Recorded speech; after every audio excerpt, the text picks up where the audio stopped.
Step into an elite private banking office in Zurich or an unassuming estate in the English countryside, and you will notice a striking paradox. The individual wearing head-to-toe designer logos, driving an exotic sports car, and demanding immediate social validation is almost never the person with the most enduring balance sheet. Behavioral economists have studied this exact pattern for decades. The louder the public display of status, the more fragile the underlying financial foundation tends to be. True capital behaves like dark matter. It possesses immense gravitational pull, yet it emits almost zero visible light. While modern consumer algorithms train us to broadcast every dollar through high depreciation lifestyle upgrades, dynasties that have survived world wars, systemic bank failures, and hyperinflation operate on an entirely different set of psychological blueprints. They understand that visibility is not authority. It is liability. And today, this is Moni Explained. To understand how generational fortunes survive across centuries, you have to look at the invisible mechanics of social signaling. In sociology, this is known as counter-signaling theory. When someone occupies an insecure socioeconomic tier, they overcompensate with visible, high-cost symbols to convince outsiders of their standing. But when capital is dynastic and unassailable, the most powerful signal is a complete refusal to participate in the game. If you're fascinated by how money, psychology, and global power really operate beneath the surface, subscribe to Moni Explained, leave a like, and share this with someone who values the truth over appearances. Now, let's look closer. The first rule old money follows is the principle of radical discretion. New money treats capital as a megaphone. Old money treats capital as a fortress. In the world of rapid windfalls, the natural impulse is conspicuous consumption. The luxury timepiece, the hyper-curated online presence, and the branded lifestyle. On the surface, it looks like success. Beneath it, consumer data shows that first-generation earners spend a dramatically higher percentage of their liquid net worth on visible positional goods than multi-generational families. Old money systematically prioritizes unobservable capital, private trusts, off-market debt instruments, contiguous agricultural land, and private industrial equity. This is not mere modesty. It is a calculated defense mechanism against litigation, predatory taxation, and public exposure. The second rule is the 50-year dynastic horizon. The average consumer operates on a 30-day cycle dictated by monthly expenses. The corporate executive operates on a 90-day cycle dictated by quarterly performance.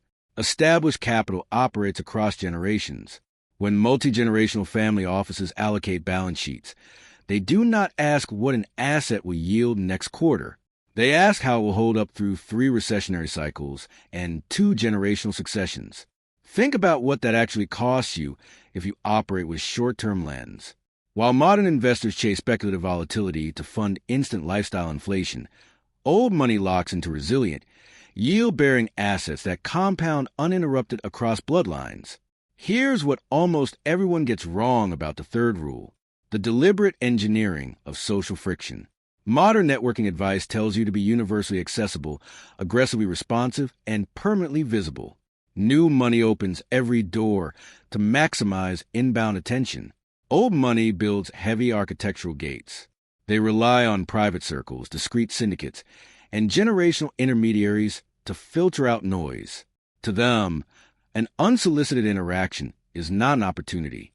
It is asymmetrical downside risk. By remaining intentionally difficult to access, they protect their most finite assets, cognitive bandwidth and strategic focus. That leads directly to the fourth rule, the practice of conversational understatement. In newly affluent environments, discussions inevitably drift toward valuations, recent exits, and personal acquisitions. But inside established dynasties, discussing the specific cost of an item is considered profound social failure. The numbers tell a completely different story about why this rule exists. To discuss the price of an asset implies that the cost was significant enough for your balance sheet to notice. When capital is structural, financial metrics are treated like personal hygiene, essential to maintain, but tasteless to parade in public. The moment you use your net worth to validate your presence, you reveal that your standing is rented rather than owned. The fifth rule governs the separation of legal ownership from beneficial control. A high-earning professional making millions a year frequently operates with consumer psychology, expanding their personal burn rate to match their gross revenue. But dynastic wealth approaches the balance sheet through legal invisibility. They rarely hold concentrated liquid assets in personal accounts. Instead, they operate through nested holding entities, jurisdictional foundations, and irrevocable discretionary trusts. New money seeks the temporary feeling of owning wealth. Old money seeks the perpetual power of controlling structures while owning nothing on paper. The sixth rule is absolute emotional detachment during macro volatility. When financial markets experience severe liquidity contractions, retail capital panics, mistaking a paper drawdown for an existential threat. Old money views panics as mechanical rebalancing events. Because their living costs are completely decoupled from short-term market valuations, they enter downturns with immense liquidity reserves. They buy premium productive assets from overextended players at steep discounts. That's where the real damage occurs to anyone who leverages their lifestyle on temporary economic highs. The seventh and final rule is the uncompromising ownership of time. Modern corporate status tricks ambitious people into trading 80 hours a week of acute psychological stress for a prestigious title and a luxury vehicle. Old money recognizes that true wealth is not the object on your wrist. It is complete sovereignty over the hours of your day. If your lifestyle demands your constant public performance just to maintain its overhead, you are not financially free. You are simply a highly compensated worker servicing your own ego.